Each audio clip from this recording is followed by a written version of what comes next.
Job, chapitre 2.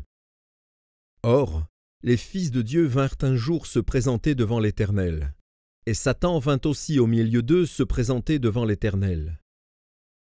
L'Éternel dit à Satan, « D'où viens-tu » Et Satan répondit à l'Éternel, « De parcourir la terre et de m'y promener. » L'Éternel dit à Satan, « As-tu remarqué mon serviteur Job ? Il n'y a personne comme lui sur la terre. C'est un homme intègre et droit, craignant Dieu et se détournant du mal.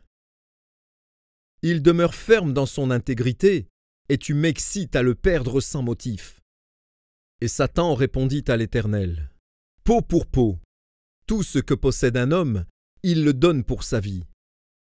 Mais étends ta main, touche à ses os et à sa chair, et je suis sûr qu'il te maudit en face. » L'Éternel dit à Satan, « Voici, je te le livre. Seulement, épargne sa vie. » Et Satan se retira de devant la face de l'Éternel. Puis il frappa Job d'un ulcère malin, depuis la plante du pied jusqu'au sommet de la tête. Et Job prit un tesson pour se gratter et s'assit sur la cendre. Sa femme lui dit, « Tu demeures ferme dans ton intégrité. Maudis Dieu et meurs. » Mais Job lui répondit, « Tu parles comme une femme insensée. Quoi?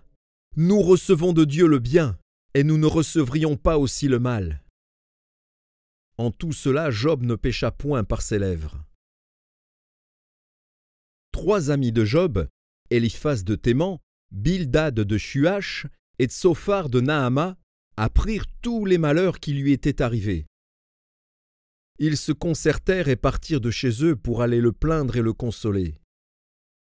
Ayant de loin porté les regards sur lui, ils ne le reconnurent pas, et ils élevèrent la voix et pleurèrent.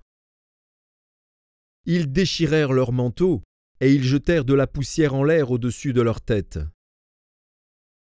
Et ils se tinrent assis à terre auprès de lui 7 jours et 7 nuits, sans lui dire une parole, car ils voyaient combien sa douleur était grande.